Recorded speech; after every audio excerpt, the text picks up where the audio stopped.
ఈ మ్యాచ్లో India versus Australia మ్యాచా లేక రెయిన్ వర్సెస్ గ్రౌండ్ స్టాఫ్ అనే విధంగా ఫస్ట్ ఇన్నింగ్స్ మొత్తం వర్షం పడుతూ బ్రేక్స్ వస్తూనే ఉన్నాయి. ఆస్ట్రేలియా టాస్ గెలిచి బౌలింగ్ ఎంచుకుంది. ఈ మ్యాచ్లో మనం అనుకున్నంతగా రోహిత్, విరాట్ రాణించలేదు. రోహిత్ శర్మ ఒక మంచి బాల్కి అవుట్ అయ్యాడు హైజల్వుడ్ బౌలింగ్లో. అలాగే విరాట్ బ్యాట్ మార్చాడో లేదో అవుట్ అయ్యాడని నాకైతే అనిపించింది.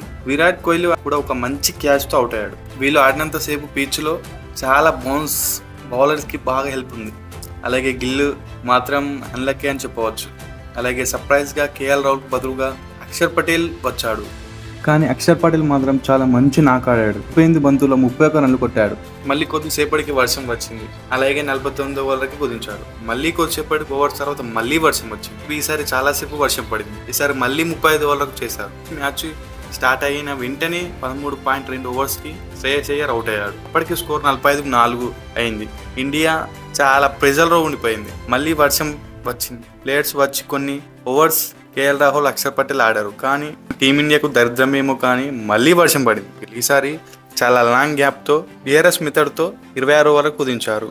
కొద్దిసేపటికి అక్షర్ పటేల్ అవుట్ అయ్యాడు. కానీ అక్షర్ పటేల్ మాత్రం చాలా మంచి నాకు ఆడాడు. తర్వాత వాషింగ్టన్ వచ్చి 10 బాల్లో 10 రన్స్ కొట్టాడు. క్యామియో ఇన్నింగ్స్ ఆడాడు. కేఎల్ రాహుల్ మాత్రం చాలా మంచి నాకు ఆడాడు. 31 బంతుల్లో 38 రన్లు కొట్టాడు. అలాగే నితీష్ కుమార్ రెడ్డి మాత్రం లాస్ట్ ఓవర్లో వచ్చాడు స్వామి. 2 సిక్స్లు కొట్టి టీమిండియా స్కోర్ని అమాంతం పెంచాడు. అలాగే మిగతా వాళ్ళు వచ్చారు వెళ్ళారు. అలాగే ఆస్ట్రేలియా బ్యాటింగ్కి వచ్చి ఫస్ట్ ఓవర్లో చాలా మంచి స్టార్ట్ వచ్చింది. కానీ వచ్చాడు పాజీ హర్షదీప్ సింగ్. హెడ్ను మంచి అవుట్ స్వింగ్తో అవుట్ చేశాడు. అలాగే షార్ట్ మార్చ్ మధ్య మంచి పార్ట్నర్షిప్ వచ్చింది. షార్ట్ అవుట్ అయ్యాడు అక్షర్ పటేల్ చేతిలో. ఫిలిప్స్ వచ్చాడు. చుట్టూనే మంచి దూకుడు ఆట ఆడాడు. మార్చ్, ఫిలిప్స్ ఇద్దరి మధ్య మంచి పార్ట్నర్షిప్ వచ్చింది. ఫిలిప్స్ అవుట్ అయ్యాడు. 29 బాల్లో 37 రన్లు కొట్టాడు.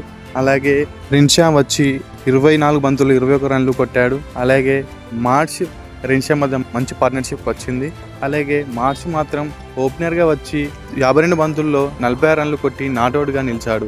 మార్చ్ మాత్రం మన ఇండియా బౌలర్స్ని ఉతికి ఆరేశాడు. ఆస్ట్రేలియా బ్యాటర్స్ అందరూ ఇండియా బౌలర్స్ని ఉతికి ఆరేశారు. ఆస్ట్రేలియా 7 వికెట్లతో ఘన విజయం సాధించింది. ఈ 3 ODI మ్యాచ్లలో ఆస్ట్రేలియా బోని కొట్టింది. మరి ఇండియా నెక్స్ట్ మ్యాచ్లో అన్నా గెలుస్తుందా లేదా కామెంట్లో చెప్పండి.